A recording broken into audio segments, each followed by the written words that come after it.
గుంటూరు జిల్లాలో సాయి సాధన chit funds కేసులో Paladugu పుల్లారావును SIT అధికారులు కస్టడీలోకి తీసుకున్నారు. సాయి సాధన చిట్ ఫండ్స్ తో పాటు విజయలక్ష్మి టౌన్షిప్ ఆర్థిక లావాదేవీలపై విచారణకు ప్రభుత్వం ఆదేశించింది. బాపట్ల జిల్లా ఎస్పీ తుషార్దుడి ఆధ్వర్యంలో రేపల్లె డీఎస్పీ మాచర్ల సీఐతో కూడిన సిట్ బృందాన్ని సర్కారు ఏర్పాటు చేసింది. పుల్లారావుకు చెందిన పలు సంస్థల్లో కీలక పత్రాలను అధికారులు సీజ్ చేయనున్నారు. సాయి సాధన చిట్ ఫండ్స్ కేసులో పోలీసు అధికారుల పాత్రపైన విచారణ చేయనున్నారు. నరసరావుపేటలో పుల్లారావు బాధితుల వద్ద 100 కోట్ల రూపాయల స్కామ్ సంబంధించిన వివరాలను సేకరించనుంది సిట్ బృందం.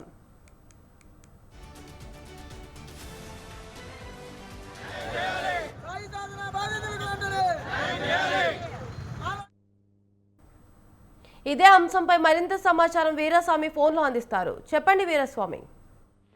కావ్య, సాయి సాంద్ర చిట్ ఫండ్ కంపెనీలో నిందితుడిగా ఉన్న పుల్లారావు ఇప్పటికే జైల్లో ఉన్నాడు. జైల్లో ఉన్న నిందితుడు పుల్లారావుని కస్టడీలో తీసుకున్నారు. దీని మీద కూడా ఆర్థిక లావాదేవీల మీద కూడా విచారణ చేపట్టనున్నారు. దీనికోసం మాత్రం ప్రభుత్వం వహించి సిట్ కూడా ఏర్పాటు చేసుకునే పరిస్థితి నెలకొంది. బాపట్ల జిల్లా ఎస్పీగా ఉన్న తుషార్దుడి, దీంతో పాటు చూసుకున్నట్లయితే మాచర్ల సిఐ, రేపల్ డిఎస్పీ ఆధ్వర్యంలో ఒక బృందాన్ని కూడా ఏర్పాటు చేసిన పరిస్థితి నెలకొంది. ఈ సభ్యులు కూడా ఈ రోజు నరసరావుపేటకు వెళ్లి అక్కడున్న కీలక పత్రాలు కూడా ఏదైతే ఉందో సాయి సాధన కంపెనీలో మాత్రం సీజ్ చేయనున్నారు.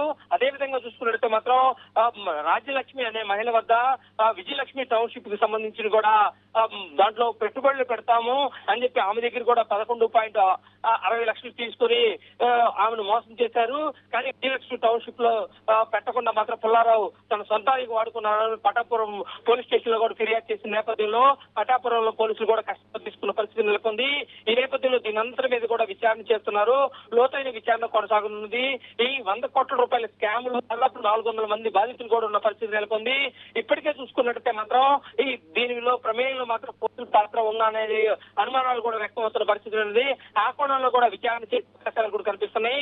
దీంతో పాటు చూసుకున్నట్లయితే మాత్రం బాధితులందరూ కదా హోంమంత్రి అనితను కూడా కలిసే అవకాశాలు ఉన్నాయి. తమ బాధితులను తమ మొర ఆరుతి చేసి తమకు న్యాయం చేయాలని విన్నవించే అవకాశాలు కూడా ఉన్నాయని చెప్పి మనకున్న సమాచారం మేరకు తెలుస్తుంది. దీని వైపు చూసుకుంటే మాత్రం ఈ స్కామ్ లో దాదాపు ఎవరి పాత్ర ఉంది, ఈ డబ్బులన్నీ ఎక్కడ పెట్టారు, ఈ ఆస్తులన్నీ కూడా విక్రయించి దాన్ని మాకు అందరికీ న్యాయం చేయాలని బాధితులు ఒకవైపు నుంచి కూడా ఎమ్మెల్యే దగ్గరికి, అదే విధంగా చూసుకున్నట్లయితే మాత్రం ఎంపీ దగ్గరికి వెళ్లి తమ గోడు కూడా వెలిపించుకున్న పరిస్థితి నెలకొంది. ఈ నేపథ్యంలో కస్టడీలోకి తీసుకుని ఈ రోజు మాత్రం విచారణ చేయనున్నారు. ఏదైతే ఉందో విచారణలో భాగంగా బాధితుల వద్దకి ఈ బృందం కూడా వెళ్లి వారి దగ్గర కూడా కొన్ని వివరాలు కూడా సేకరించనున్నది.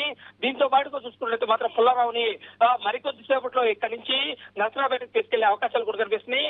దీంతో పాటుగా చూసుకున్నట్లయితే మాత్రం ఎవరి పాత్ర ఉంది, ఎవరి ప్రమేయం ఉంది అని చెప్పేసి విజయలక్ష్మి టౌన్షిప్ లో సాయి సాధన చిట్ ఫండ్ యజమానితో పాటు సాంబశివరావు, హర్షవర్ధని, అనిల్ కుమార్ వాళ్ళ ప్రమేయం కూడా ఉంది. సాంబశివరావు ఇప్పటికే పరారులో ఉన్నాడు. సాంబశివరావు మాత్రం వెతికే పనిలో మాత్రం పోలీసులు గాలించి తీసుకెళ్లిన పరిస్థితి నెలకొంది. తమ ఆస్తులు విక్రమించైనా మాకు న్యాయం చేయాలని బాధితులు వెల్లడిస్తున్న పరిస్థితి నెలకొంది. Kavya, right, thank you Veeraswamy.